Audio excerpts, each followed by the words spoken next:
Hola a todos chicos, ¿qué tal? Bueno, bienvenidos a la primera clase de corrección del primer simulacro, el simulacro 0 que hemos realizado para los alumnos del curso del Rincón del Policía y también para quien quisiera participar en este simulacro, que yo creo que viene muy bien siempre el poder ponerse a prueba con algo muy similar al nivel del examen. Este simulacro sí que hemos considerado que era un pelín más sencillo o de nivel muy parecido, un poquito más bajo que el del examen oficial, pero es que queremos, para empezar, poder hacer simulacros reales, de un nivel real, que haya preguntas que nos puedan hacer el día del examen, y luego poco a poco ir metiendo más preguntas un poquito más rebuscadas, un poquito que te cueste más contestar o incluso que estén fuera de temario, para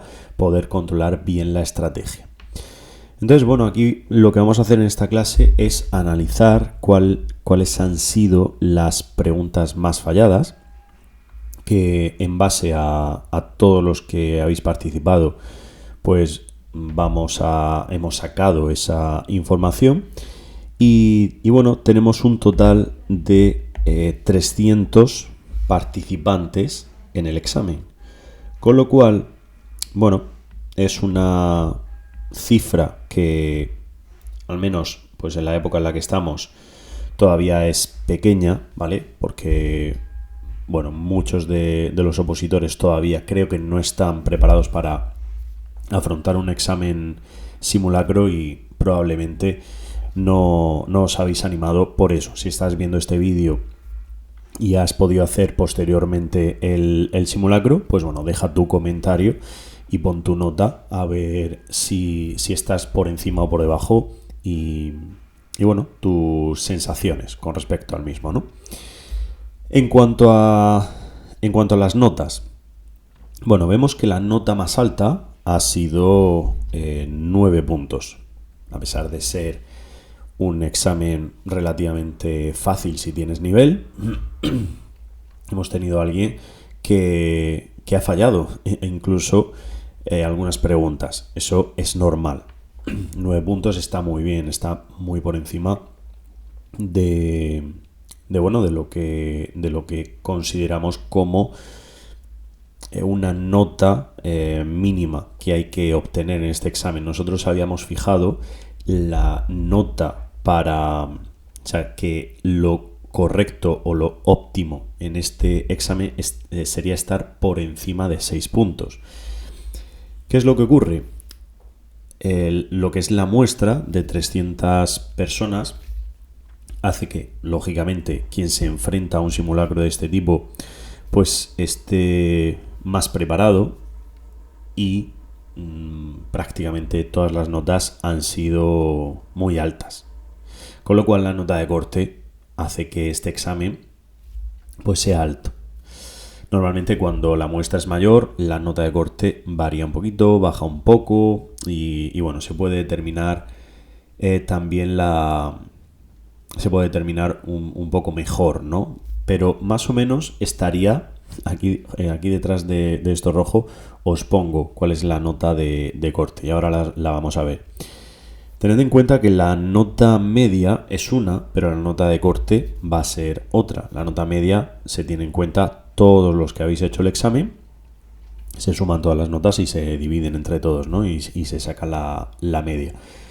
Ha sido un 5 casi con 9, 5,88. Eso quiere decir que si estás por encima de la nota media está bien. Puedes saber dónde está la media y si estás por encima es una referencia. Y está bien porque vas por el buen camino y es lo que hay que conseguir. Siempre debemos de tener en cuenta que las notas que habéis sacado siempre se pueden optimizar, controlando en primer lugar pues lo que habéis fallado, repasando ese contenido y un poquito más allá, es decir, todo lo satelital que nos pueden preguntar de ese contenido, que ahora vamos a ir viendo, ¿no? Por ejemplo, y en general incidiendo en la estrategia, porque a lo mejor os habéis ido a contestar muchísimas y no sabéis ni cuántas habéis contestado con seguridad, ni cuántas dudosas, ni habéis tenido ningún criterio, ni habéis tenido en cuenta el tiempo, ni nada. Entonces, todas esas cosas hay que ir trabajándolas simulacro a simulacro para poder optimizar vuestras notas, que es lo que queremos. Vale, pues la nota media 5,58, vamos a descubrir cuál es la nota de corte, que la tenemos por aquí. Ahí la tenemos. 7 puntos.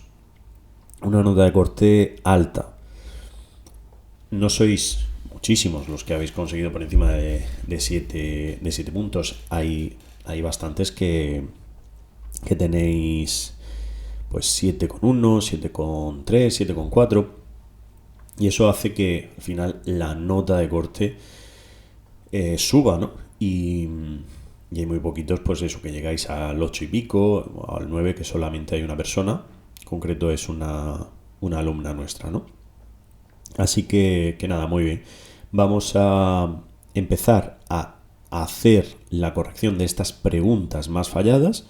Las vamos analizando y bueno, vamos intentando aprender cosas nuevas que a lo mejor no sabíamos, que se nos han olvidado, que hemos fallado por no leer, este tipo de cosas que suelen pasar y que me comentáis mucho. Muy bien, pues la pregunta número 8, que es la primera que, bueno, hemos dividido, ¿vale? Recordamos, en 3 grupos las preguntas que más hemos fallado, ¿vale? Las que tienen aquí 3 plus es como que se han fallado muchísimo, se han fallado un nivel medio y se han fallado algo menos. No quiere decir que no se hayan fallado, sino que se han fallado en comparación menos que las demás, ¿vale? Venga, así que en cuanto a la 8, nos dice, siguiendo el artículo 9.2 de la Constitución Española, corresponde a los poderes públicos promover las condiciones para que la libertad y la igualdad del individuo, los grupos en los que se integran, sean reales y efectivas, remover los obstáculos y que, bueno, el artículo 9 de la Constitución Española, estamos en el título preliminar.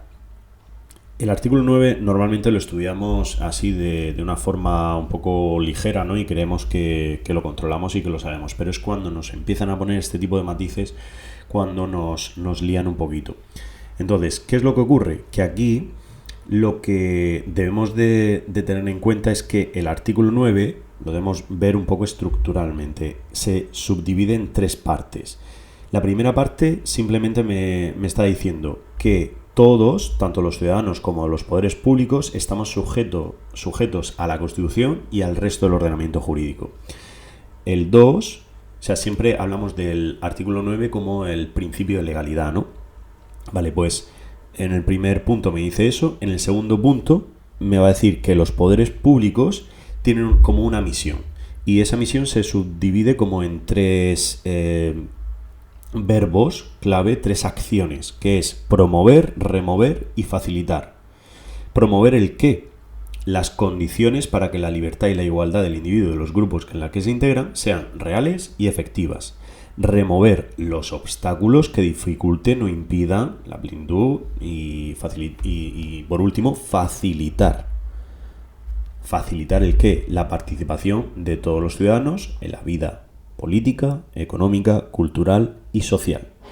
Claro, vosotros seguramente os habéis liado y os habéis ido a garantizar, que es una palabra clave también que se repite mucho a lo largo de la Constitución, ¿no? Pero tenemos también que saber cuándo, en qué artículos de la Constitución se nombra esa garantía, ¿no? Porque, por ejemplo, en el 9 se habla de garantizar, pero en el punto 3, que es que la Constitución garantiza estos principios: legalidad, jerarquía, publicidad y retroactividad, seguridad jurídica, la responsabilidad y la interdicción de la arbitrariedad de los poderes públicos.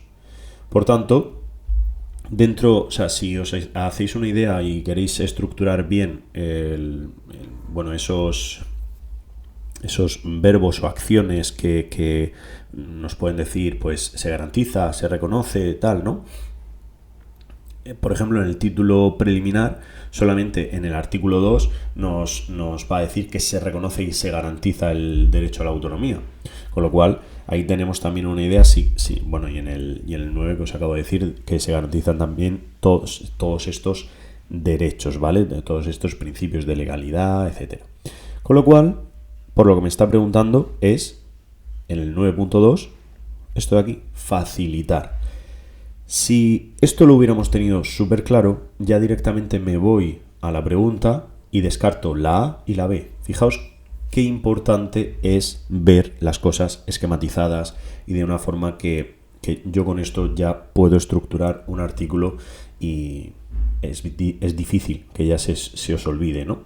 Con lo cual, esto es a lo que me refiero a la hora de repasar un examen, una pregunta, poder analizarla, poder trabajar por ejemplo, ese artículo. Me está preguntando por el 9.2, pero yo me voy un poquito más allá. Me veo el 9.1, el 2, el 3, veo en qué artículo se recoge dentro del título preliminar el principio de se garantiza o se reconoce, todo este tipo de cosas. Y esto os lleva tiempo, y eso es lo importante que tenéis que hacer en un examen. Vale, la pregunta número 9 nos dice: ¿el ejercicio de qué derechos no puede restringirse mediante ningún tipo de censura previa? Aquí probablemente lo que os ha pasado es que no habéis leído bien, porque nos está preguntando que señalemos la incorrecta. Y nos dice: libertad de cátedra, comunicar o recibir libremente información veraz por cualquier medio de difusión, o producción y creación literaria, jurídica, científica y técnica. Aquí la trampa estaba en esto de aquí, que seguramente pues no sepáis de memoria. O sea, normalmente estos artículos o lo controláis de alguna forma por encima, pero pues estas particularidades las dejáis un poco ahí en el aire. Entonces, igual, vamos a tener en cuenta este esquema para poder acordarnos de lo que nos dice este artículo 20. El artículo 20 recordamos, está dentro de los derechos fundamentales y de las libertades públicas, es decir, de la sección primera del capítulo segundo del título primero. Recordamos que esto tenía que todos estos derechos, si se querían desarrollar por una ley, tiene que desarrollarse por una ley orgánica. Y recordamos que las leyes orgánicas, la diferencia con las leyes ordinarias no es que estén en un plano diferente jerárquico, sino que regulan materias diferentes. Una de las principales diferencias es que tenían que ser aprobadas por mayoría absoluta en una votación final sobre el conjunto del proyecto y no podían, por ejemplo, delegarse en una comisión, en lo que es el procedimiento legislativo. En cualquier caso, lo que nos dice el artículo 20 es, para empezar, que se reconocen y se protegen una serie de derechos. ¿En cuanto a qué? A expresión, por ejemplo, el derecho a expresar y difundir pensamientos, ideas, opiniones mediante la palabra o el escrito o cualquier otro, ¿vale? Pues yo aquí veo como expresar o difundir. 3, me quedo con esos 3. Estructuralmente me es más sencillo pensar, tener ideas o una opinión, es decir, poder contar lo que yo pienso o que estoy diciendo. La palabra o el escrito de esas formas. Y luego el punto 2, que es el que me está aquí preguntando en esta cuestión, es a la producción y a la creación de, como si dijéramos, 4 ramas. Es literaria, artística, científica y técnica.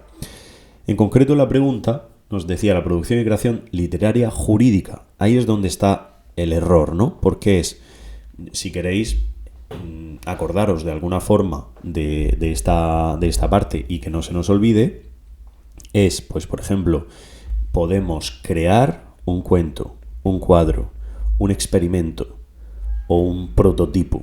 Es decir, un cuento relacionado a nivel literario, un cuadro a nivel artístico, un experimento a nivel científico, y un prototipo, un circuito electrónico, cosas así a nivel técnico. Con lo cual, aquí no nos está hablando de ninguna rama jurídica.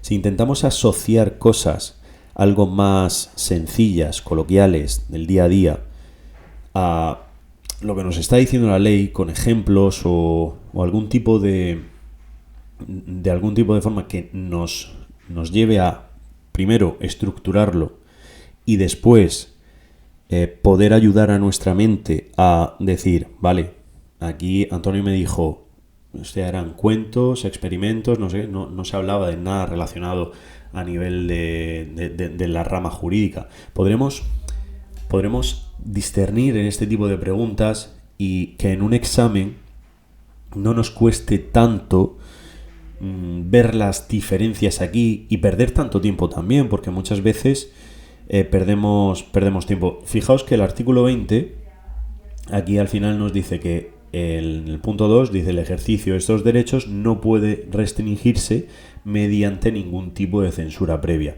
Eso seguramente ya lo sabíais, pero es este tipo de cosas que nos pueden hacer dudar, ¿no? Y bueno, por último también se suele preguntar mucho aquí por el párrafo 5 que nos dice que se puede acordar el secuestro de publicaciones, grabaciones y otros medios solo por resolución judicial. Tenedlo en cuenta porque saldrán también en otros simulacros, en otras preguntas. Vale, esta pregunta nos habla del TREVEB y nos pregunta por la correcta. Aquí es verdad que ha sido una de las más falladas porque realmente llevabais muy poquitos intentos y la modifiqué, ¿vale? Porque preguntaba por la incorrecta y claro, había dos que eran incorrectas y se iba a impugnar. Y cuando llevabais, no sé, 6 o 7 intentos, la modifiqué, ¿vale? Para preguntar por la correcta y que no entraran pues más impugnaciones en cuanto a esta pregunta. Luego la corregí y tal, ¿vale? Con lo cual, bueno, que lo tengáis en cuenta, que algunos la habéis fallado por eso. Pero bueno, por repasar un poco lo que nos está pidiendo es que en base al TREVEB, cuáles son los principios para la designación de los diferentes tipos de empleados públicos. Pues aquí, tengo un vídeo que podéis ver que está tanto en redes sociales, en TikTok, en Instagram y demás, que os enseño un truco para recordar todos los principios de todos los empleados públicos, ¿vale? De carrera, interinos, laboral, ¿vale? Bueno, pues aquí de lo que nos está preguntando es, para los interinos es índice, el IMC, ¿no? El índice de masa corporal, ese es el truco que utilizaba en ese vídeo que os estoy comentando, pero son principios de igualdad, mérito, capacidad y luego PC, es decir, para los interinos es como todos, ¿no? IMC, PC. Luego el laboral, aquí en la retroalimentación os lo pongo, el laboral es IMC directamente y no publicidad, como os lo he puesto también, que ahí es donde está la trampa. Y por último, el personal directivo profesional, que es únicamente MC y además la idoneidad, ¿vale? Y bueno, que teníamos que también con procedimientos que garanticen la publicidad y la concurrencia. Con lo cual, la única correcta era la que nos estaba haciendo referencia a los principios del personal interino. Pregunta del tema 8, la 23, que nos pregunta por una de las unidades de la Comisaría General de Extranjería y Fronteras, que dice, como función, dice, realiza las gestiones tendentes a la determinación de la nacionalidad, de procedencia y la identidad de los ciudadanos extranjeros indocumentados. Como siempre, repasamos un poco la estructura, que dentro de la comisaría pues tenemos diferentes unidades. La principal, la UCOD, que bueno, que tendrá su estructura también dependiendo de esta. Aquí recordamos que había pues unas diferencias con respecto a las otras comisarías, ¿vale? Porque de la de la UCOT. Aquí va a depender la Brigada de Coordinación Operativa y también la Secretaría General con unas funciones específicas. Luego teníamos la UCRIF, que tenía unas brigadas, dependiendo de esta, de trata de seres humanos, de redes, de investigación de redes y de acción exterior. Y luego, por las tres que nos pregunta en esta cuestión, es por la de fronteras, repatriaciones y el centro por el que, bueno, yo creo que es más fácil deducir que no es la función en concreto que nos están preguntando, pero bueno, el Centro Nacional de Inmigración y Fronteras.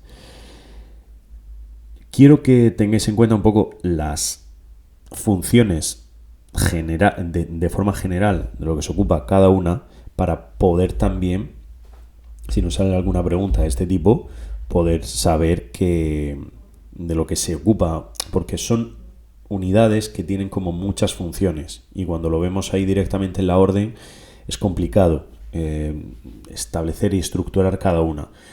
Los alumnos del curso ya sabéis que tenéis todo esto esquematizado en las clases, y os recomiendo siempre que lo estructuréis muchísimo, y ahora es cuando toca realmente centrarnos en esas funciones. Entonces, la de fronteras, sabemos que tenemos la Brigada de Inmigración Clandestina, que básicamente se van a ocupar de la entrada y salida en la frontera. La unidad de repatriaciones, pues aquí se va a encargar de lo relativo a las expulsiones y devoluciones, lo relativo a menas y también a los menores no acompañados, y a la identificación de los indocumentados, ¿vale? Es decir, determinar la nacionalidad y la identidad de los ciudadanos extranjeros indocumentados. Aquí estamos viendo que tiene, otras funciones, como dice, coordina el cauce de información con los establecimientos penitenciarios referente a la excarcelación de extranjeros, ¿vale? Pues ahí también tenemos otra función que nos pueden preguntar, que no es demasiado deducible. Luego tenemos que también es el punto nacional de contacto en materia de tránsitos internacionales a efectos de repatriación y la gestión y coordinación de vuelos conjuntos de repatriación de nacionales de terceros países en el seno de Estados miembros de la Unión Europea y países asociados al espacio Schengen. Es decir, básicamente, pues coordinarse con otros países de la Unión Europea para poder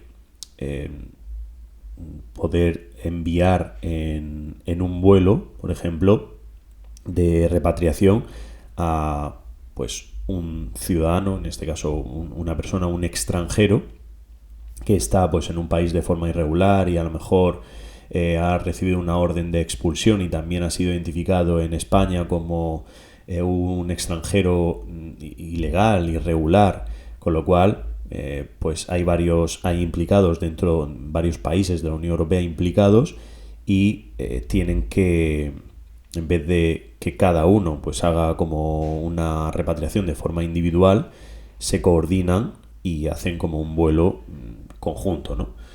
Con lo cual, en este caso, dice la gestión y coordinación de la organización de esos vuelos conjuntos, y con respecto a los países asociados a un espacio Schengen, pues siempre garantizando que se respetan los permisos, sobrevolando también por espacio de esos países, ¿no? Con lo cual, son funciones de una unidad, que el nombre de la unidad sí nos da una idea de lo que se puede ocupar, pero hay más matices, y es ahí donde tenemos que centrarnos. Y luego el centro, que el último, ¿no? El Centro Nacional de Inmigración y Fronteras, que se ocupa de la inteligencia a nivel de este área y la coordinación con Frontex. En líneas generales, como repaso, pues podemos quedarnos con esta información. Pregunta 27, que nos dice cuáles de las funciones corresponde a la unidad de criminalística. Recordamos la Comisaría General de Policía Científica, que tiene una serie de unidades, la UCOT principalmente, y luego que también tiene otras unidades como la Unidad Central de Identificación, la de Criminalística, Análisis Científicos, Investigación de la Escena del Delito y la de Tecnología y Relaciones Internacionales, dejando aparte pues el gabinete que la tenemos en todas, ¿no? Bueno, pues aquí os pongo con respecto a esta unidad, la de Criminalística, cuáles son las funciones que tiene, ¿vale? Para que lo veáis también de forma esquematizada. En concreto nos pregunta por cuál de estas tres es una de las funciones de la unidad de criminalística. Tenemos identificación facial y necroidentificación, análisis de ADN y toxicología y peritaje de falsificación. Es decir, tenemos que asociar criminalística a estas funciones, es decir, le corresponden las funciones propias de la técnica policial en el estudio y en la realización de informes periciales de interés policial relacionados con falsificación de documentos, grafoscopia, balística. Dentro de la balística veremos que es balística identificativa y balística operativa, trazas instrumentales y acústica forense.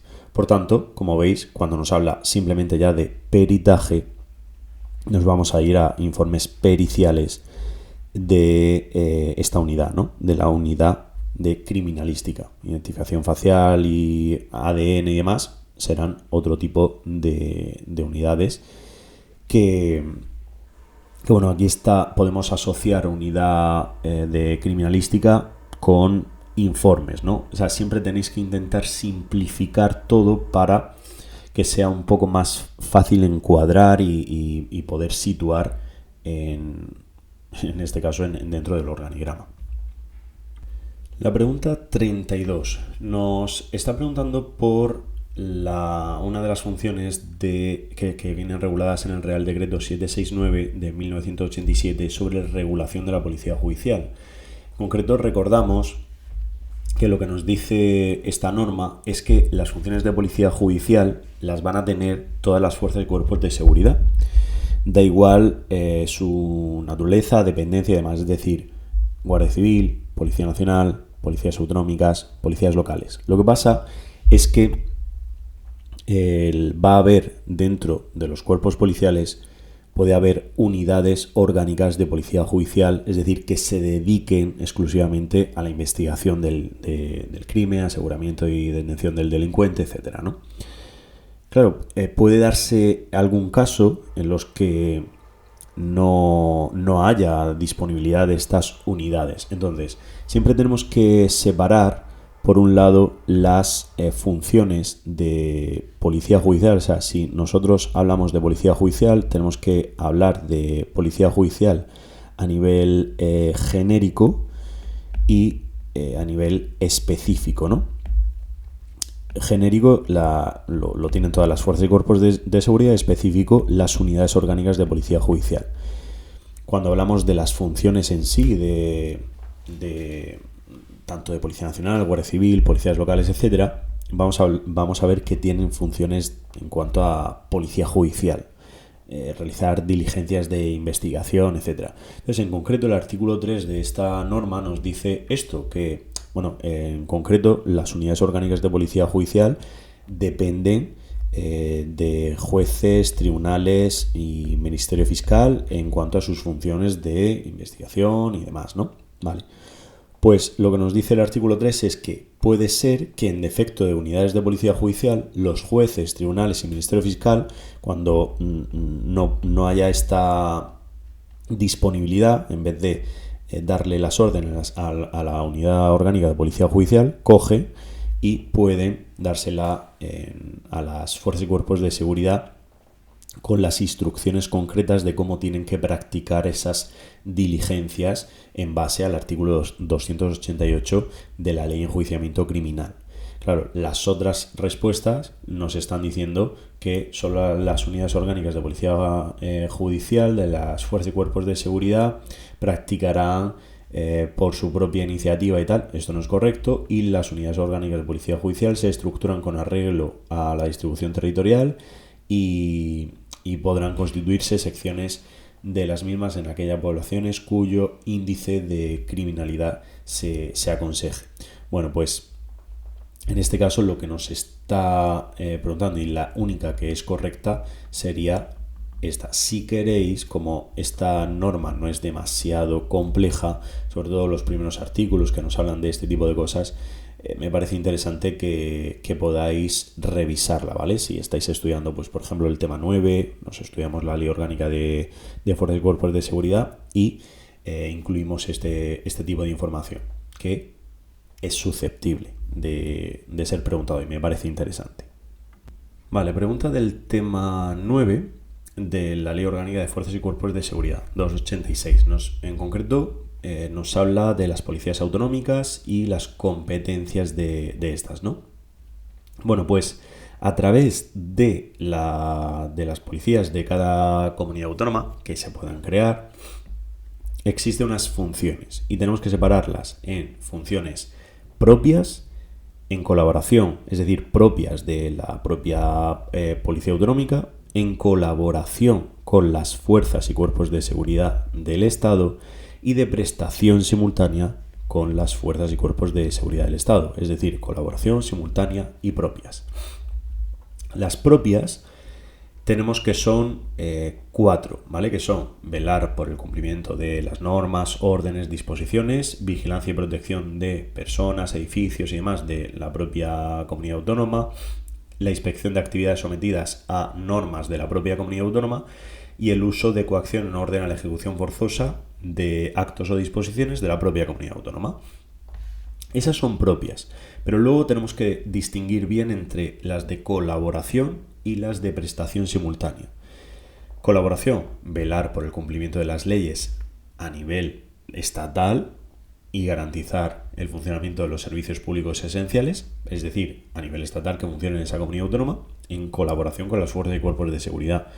Participar en las funciones de policía judicial, conforme al artículo 29 de policía judicial genérica, como hemos hablado antes, y vigilar espacios públicos, proteger manifestaciones, mantener el orden público en concentraciones humanas. Es decir, colaboración, aquí, pues, como siempre os digo, buscad una palabra clave, en plan leyes del Estado, policía judicial y espacios públicos. Vale, pues ahí tenemos ya como una estructura. Y luego las de prestación simultánea va a ser la cooperación a la resolución amistosa de conflictos privados. Vale, pues aquí puedo poner conflictos privados. También lo relativo a auxilio en caso de accidente, catástrofe, calamidad pública, que está relacionado con protección civil, y velar por el cumplimiento de disposiciones que tiendan a la conservación de la naturaleza. Y si yo veo esto así, me es mucho más sencillo. Igual lo podemos hacer aquí, ¿no? Estas 4 que hemos comentado. Me es mucho más sencillo. Y veo la pregunta, me dice, se establecen como funciones de prestación simultánea. En este caso, la única posible sería, aquí lo estamos viendo, cooperación en conflictos privados. Aquí, amistosa de conflictos privados, porque lo relativo a policía judicial era de colaboración, aquí lo vemos, policía judicial, y las leyes y demás disposiciones del Estado, lo mismo, leyes del Estado aquí. Con lo cual, la única que tiene que ver con esa prestación simultánea la tenemos en esta parte. Si intentáis ver cada uno de los artículos así, de forma esquemática, estructurada, nos va a resultar mucho más sencillo repasarlos, mucho más sencillo no fallar este tipo de preguntas. Pregunta 48 de la Ley Orgánica de Protección y Seguridad Ciudadana. Os recuerdo que este esquema de toda la ley, los alumnos lo tenéis disponible, también lo tenéis disponible en formato póster en A1 para poder ponerlo ahí en vuestra pared y poder repasarlo. Y a mí me parece una brutalidad. O sea, esto si lo tenéis y lo repasáis, no vais a fallar este tipo de preguntas. Por ejemplo, nos hace aquí una pregunta con respecto al artículo 2 en cuanto al ámbito de aplicación, pero nos pregunta por cuál es la incorrecta. Entonces dice, esta ley se aplicará aun siendo necesario ir en detrimento de los regímenes legales que regulan ámbitos concretos de seguridad como aérea, marítima, ferroviaria y tal. También son aplicables en todo el territorio nacional sin perjuicio de las competencias que hayan asumido las comunidades autónomas, estatutos de autonomía y legislación del Estado en materia de seguridad pública. Y queda fuera del ámbito de esta ley las prescripciones que tienen por objeto regular el buen orden de los espectáculos, protección de personas, etc. Vale. Aquí vemos en el artículo 2 simplemente pues esta información, ¿no? Que dice se va a aplicar en todo el territorio nacional sin perjuicio de las competencias que tengan las comunidades autónomas. Quedan fuera las prescripciones en cuanto a espectáculos, protección de personas y bienes y en cuanto a la acción administrativa ordinaria, aun siendo competencia en cuanto a la intervención de las fuerzas y cuerpos de seguridad, siempre que sea como elemento integrante del sistema preventivo del espectáculo.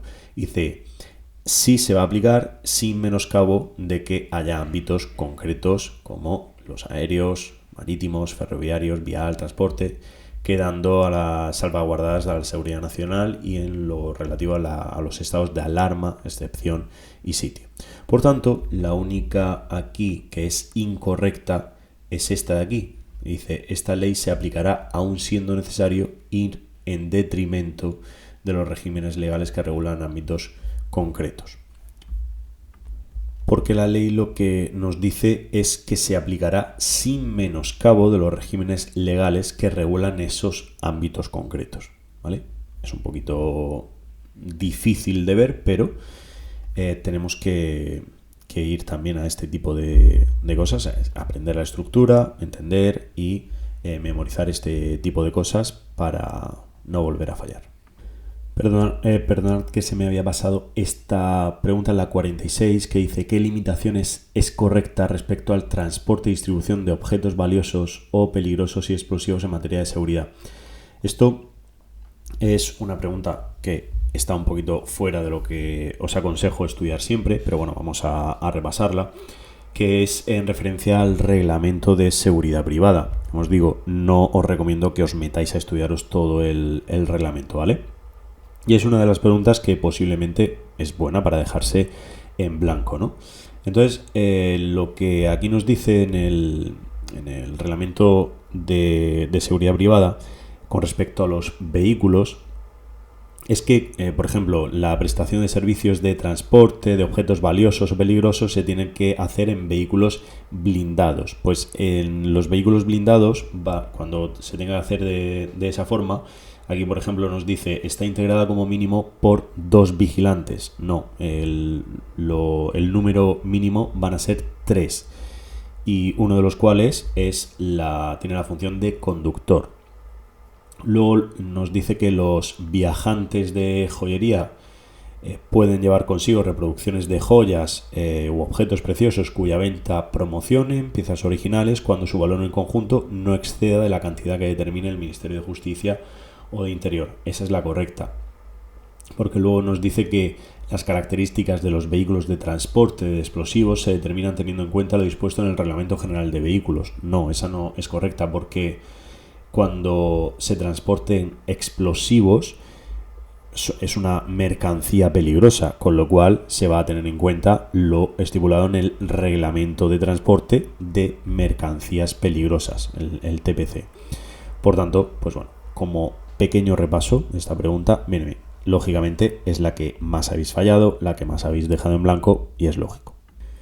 Pregunta 54 de Derecho Penal que nos dice: en caso de que un extranjero haya cometido un delito y tiene arraigo con España, ¿qué ocurre si su pena privativa, qué ocurre con su pena privativa de libertad?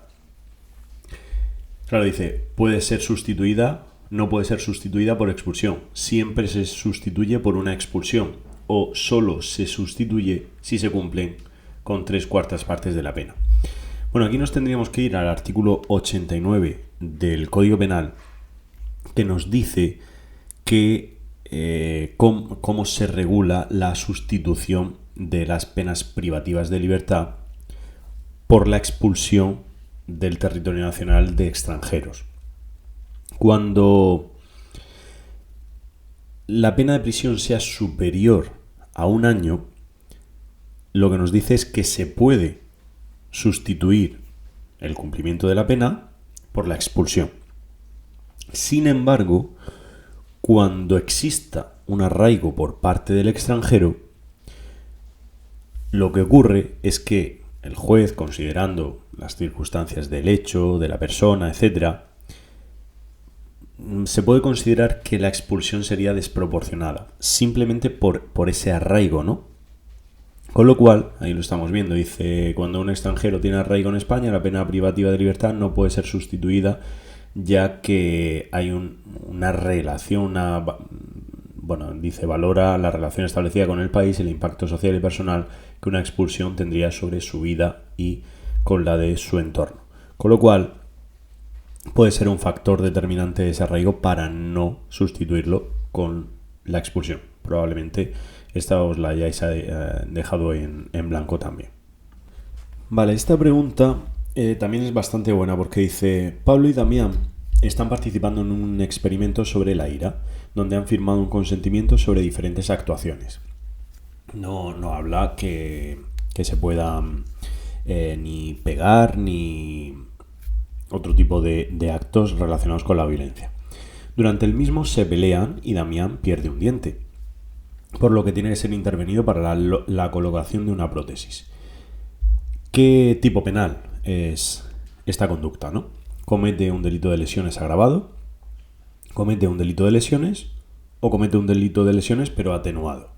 Sería ese el caso, ¿no? El delito de lesiones, pero la pena inferior en 1 o 2 grados, porque el artículo 155 del Código Penal nos dice precisamente eso, que en los delitos de lesiones, si hay un consentimiento válido, libre, espontáneo y expresamente emitido del ofendido, se van a imponer la pena inferior en 1 o 2 grados. Y recordamos como excepción que no se puede dar un consentimiento por un menor de edad, una persona con discapacidad necesitada de especial protección, es decir, no será válido el consentimiento, con lo cual no se consideraría este atenuante, ¿no? Claro, aquí entran en duda pues deportes de contacto como puede ser boxeo, MMA y tal, que realmente se está amparando esa violencia o esas peleas en un contrato que se firma, en una especie de consentimiento en el que se van a agredir mutuamente y se pueden producir pues algún tipo de lesión, ¿no? Claro, aquí lo que ocurre es que no todas las lesiones que se produzcan en ese tipo de deportes están amparadas o eximidas de cualquier tipo de responsabilidad, porque, por ejemplo, en el boxeo MMA siempre hay unas reglas y hay unas normas que están estipuladas y que se consiente, ¿no? O sea, el que pelea ahí está consintiendo de que eso va a producirse de una determinada manera y que va a haber un árbitro que está controlando que eso se produzca, que no vaya a más, ¿no? ¿Qué ocurriría? Que, por ejemplo, no estaría permitido en una pelea clandestina, que no esté regulado de esta forma. Con lo cual, tenemos que intentar irnos a este artículo 155 y únicamente, pues, si creemos que nos están preguntando por esto en concreto, esta pregunta es un ejemplo de ello, pues irnos nos pueden preguntar de otra forma, a lo mejor un delito de lesiones, pero inferior en grado, inferior en 2 grados, inferior en no sé qué, o sea, también nos pueden ir por ahí. Entonces, inferior en 1 o 2 grados, normalmente va a ser así, ¿vale? Inferior en 1 o 2 grados. Pregunta 62, que dice: durante un operativo policial una persona se niega a moverse cuando los agentes se lo ordenan, sin emplear ni violencia ni intimidación grave.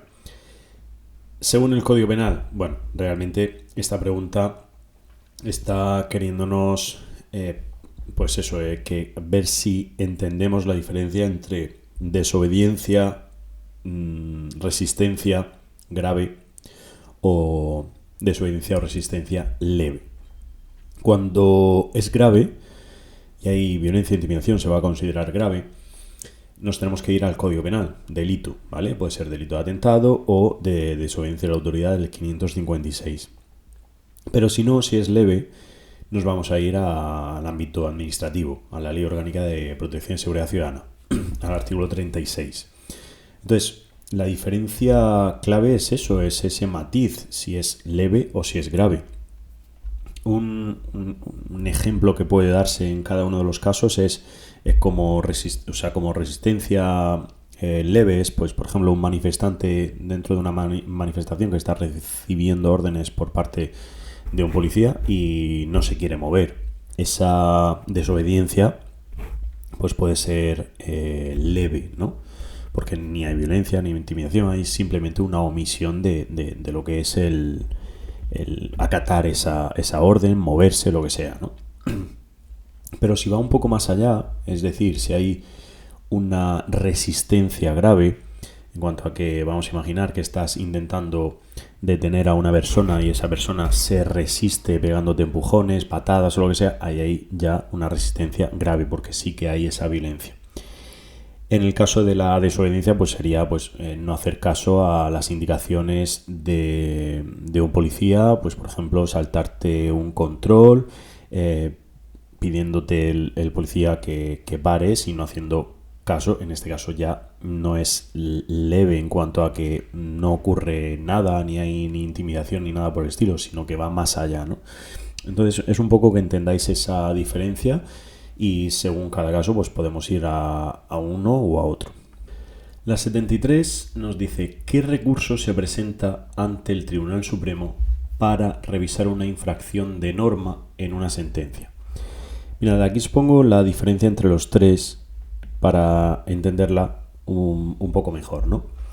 El recurso de casación normalmente se pone, es como una posibilidad de pedir a un órgano superior que revise una sentencia que es firme y normalmente se va a pedir al Tribunal Supremo dictada por un órgano inferior, ¿no? Cuando se considere que o bien ha habido una infracción de una norma jurídica, a nivel material o procesal, o que hay una vulneración, por ejemplo, de derechos fundamentales durante el procedimiento. Entonces, se garantiza de alguna forma que se pueda aplicar bien la ley, que se pueda proteger esos derechos, pero una de las características es que tiene que haber una sentencia firme. El de revisión es para revisar también una sentencia firme cuando haya una aparición de pruebas nuevas o que ha habido algunas pruebas que son falsas o lo que sea. Se va a revisar el procedimiento. No se va a aplicar a la infracción de normas, sino simplemente por este motivo, ¿no? Aparición de pruebas, podríamos decir, revisión, pruebas, vale. Y apelación es cuando no es firme. Es decir, se quiere que una sentencia se revise por un órgano superior, pero todavía no es firme, porque sí cabe todavía ese recurso, ¿no? Con lo cual esa es la diferencia. Y la respuesta aquí correcta, pues como estamos viendo, es el de casación. Pregunta 78 que nos dice ¿qué tipo de sanción puede implicar la pérdida de subvenciones conforme a la ley de dependencia? Esta es una de las materias que os recomendamos repasar porque este año probablemente se pregunte bastante, con lo cual ¿cuál puede implicar la pérdida de subvenciones según esta ley? Claro, lo suyo es a lo mejor pensar que si nos hacen esta pregunta es irnos directamente a las graves o muy graves, ¿no? Porque es como lo que puede ser lógico, es algo que puede ser grave, ¿no? Con lo cual, a lo mejor por una infracción leve, pues no entra en juego esta sanción. Pero realmente lo que nos dice la ley es que las infracciones en base a la ley pueden ser sancionadas bien con la pérdida de prestaciones o subvenciones, con multa y con multa tanto para cuidadores no profesionales y con multa, ¿vale? Incluso con, pues eso, pérdida de subvenciones, cese temporal de actividad, cierre de establecimiento, local, etcétera. Con lo cual es dependiendo ¿vale? De el tipo de infracción. Pueden ser, en cualquier caso, todas. Sí que vamos a diferenciar entre la graduación de las multas entre leve, grave y muy grave, como es común, pero en cuanto a esa sanción en concreto, pues es cualquier tipo de infracción, independientemente o dependiendo de su gravedad. La pregunta 79 es sobre prevención de riesgos laborales. Tenemos, aquí tanto la Inspección de Trabajo y Seguridad Social, el Instituto Nacional de Seguridad y Salud en el Trabajo y la Comisión Nacional de Seguridad y Salud en el Trabajo, y nos pregunta en concreto que a quién le encomienda la función de elaborar informes por los juzgados de lo social de las demandas de procedimientos de accidentes de trabajo y enfermedades profesionales. Bueno, la diferencia principal entre uno y otro es un poco lo que aquí os pongo, ¿no? Que en concreto la función de la inspección y en concreto de esos informes técnicos que se requieren por parte de los juzgados de lo social, la investigación, la inspección sobre las causas del accidente o enfermedad, determinando si se cumplen o no esas normas de prevención de riesgos, va a ser al primero, ¿no? Al ITSS, es decir, a la Inspección de Trabajo. No al Instituto Nacional, porque en este caso es simplemente va a tener también funciones de investigación, funciones técnicas y demás, pero no va a intervenir en procedimientos judiciales. Es básicamente el que se encarga de desarrollar, como si dijéramos, guías técnicas de estudio, de investigación, etcétera. Y la Comisión Nacional de Seguridad y Salud en el Trabajo es un órgano consultivo y de participación. Por tanto, está más orientado a coordinación, análisis, propuestas de políticas en materia de prevención. Con lo cual, aquí se ve claro, participación en juicios laborales, el primero sí y los otros dos no, con lo cual podemos descartar ahí en la pregunta del examen. La 81 nos dice: ¿qué entidad gestiona la lista Robinson en España? Ministerio de Justicia, Asociación Española de Economía Digital o la Agencia de Protección de Datos. Probablemente os hayáis ido a la de Protección de Datos porque recordáis que la lista Robinson es un servicio para la exclusión publicitaria y demás, y por tanto relacionado con protección de datos parece que tiene sentido, ¿no? Pero no, es la Asociación Española de Economía Digital, que es conocido como ADigital. Podemos entrar directamente a la web de la lista Robinson para que veáis cómo se estructura, qué es y demás. Si queréis podéis consultarlo vosotros mismos y le echáis un vistazo. Pero aquí la tenemos, que básicamente es eso: evita la publicidad no deseada. Te permite de forma fácil, gratuita, evitar la publicidad de empresas a las que no hayas dado tu consentimiento, y funciona para teléfono, correo postal, electrónico, SMS, etc. Fijaos aquí abajo que dice servicio gestionado por la Asociación Española de Economía Digital, ADigital, ¿vale? Con lo cual, tenedlo esto en cuenta porque por ejemplo, la Agencia de Protección de Datos, aunque supervisa y garantiza que se cumpla la normativa de protección de datos, no va a gestionar la lista Robinson como tal, aunque sí que puede intervenir si una empresa incumple el derecho de exclusión, que realmente es de lo que estamos hablando, ¿no? Y el Ministerio de Justicia no tiene competencias relacionadas con estas bases de datos, con lo cual tampoco sería correcta. La pregunta 91, relacionada con las drogas, nos pregunta por la afirmación correcta con respecto a los nitacenos.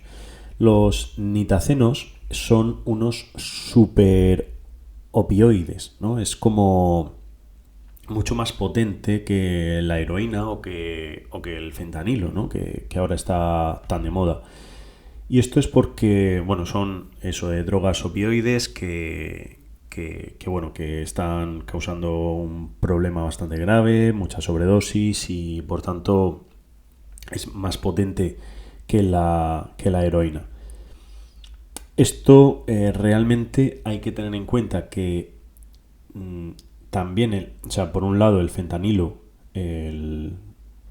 es más potente que la heroína, pero el fentanilo sí que tiene algunos compuestos de medicamentos y tal, sí que llevan este tipo de medicamento, de droga, entre comillas. Lo que pasa que luego pues se comercializa en el mercado negro como opioide, y por eso se producen pues sobredosis y problemas relacionados con esto.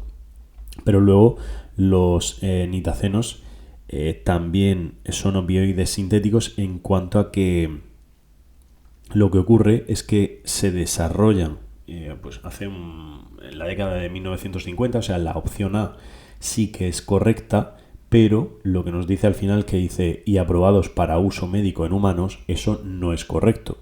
Es decir, son tan potentes y tan peligrosos que no han sido probados ni a nivel médico ni a nivel terapéutico, con lo cual, esa opción no es correcta.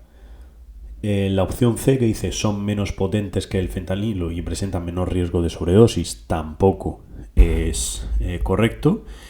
Y normalmente incluso se pueden mezclar con otras drogas, con alcohol, lo que potencia su peligrosidad y por tanto muerte, sobredosis. Entonces, con lo cual, pues eso, nitacenos lo podemos relacionar con la heroína, con fentanilo y tal, pero sabiendo pues estas características. En concreto, la opción correcta dice es una clase de opioides sintéticos que incluyen compuestos como estos que vemos aquí, ¿no? Entonces, un poco porque tengáis en cuenta este tipo de drogas que van surgiendo y que tienen cada vez más presencia en lo que es el consumo ilegal. Vale, dice, ¿cuál es de las siguientes la afirmación correcta respecto a la COP29, la Conferencia de las Naciones Unidas para el Cambio Climático? Os recuerdo, en cuanto a las sedes y tal de las COP, que normalmente pues se suelen preguntar, para que tengáis en cuenta las últimas, la COP29 que se ha celebrado en Bakú, en Azerbaiyán. Por tanto, las únicas dos correctas pueden ser la A o la B. Y por tanto, la C, la que pone Brasil, que será la COP30, ¿vale? Realmente aquí la correcta es que dice, concluyó con un acuerdo para triplicar la financiación climática a países en desarrollo, alcanzando 300.000 millones y tal. Yo sabía que esta o la ibais a dejar en blanco o la ibais a fallar si os arriesgabais, pero vamos, era para eso, ¿vale? Para que únicamente podamos repasar este contenido que es preguntable. Algo más sencillo, para preguntar de forma más sencilla, pero bueno, es interesante que lo conozcáis y que lo repasemos en estos exámenes. La 93, que nos pregunta qué origen tiene el sufijo algia. Nada, esto es del mundo de la medicina, que dice del mundo de la medicina, algia es el significado de dolor que acompaña como cefalgia, o que en este caso pues es como dolor pero de cabeza. Ya nos quedaría la última, que es la 96, que es relacionada con el modelo OSI, que dice qué capa del modelo OSI se encarga de cifrar y descifrar datos en una conexión segura, que es HTTPS, que de las web, por ejemplo, que dice la capa de presentación del modelo OSI es la encargada de cifrar y descifrar datos de conexiones seguras, manteniendo así la seguridad de información transmitida. Os recuerdo que los alumnos del curso tenéis este recurso para repasar todo esto en concreto. Aquí vemos capa de presentación, que dice que asegura que la información está en formato que ambos entiendan. Por un lado el navegador y el servidor web, que dice si la web utiliza HTML, cifra y desencripta. Y bueno, aquí tenemos pues las diferentes fases, desde la capa física, de enlace, de red, de transporte, de sesión, capa de presentación y de aplicación. Esto en las clases lo explicamos con detenimiento cada una de las capas para que lo entendáis, ¿vale? Pero en este caso, lo que nos estaba preguntando, pues la respuesta correcta es presentación. Así que nada más, chicos, este ha sido el examen. Como veis, pues estas son las preguntas más falladas.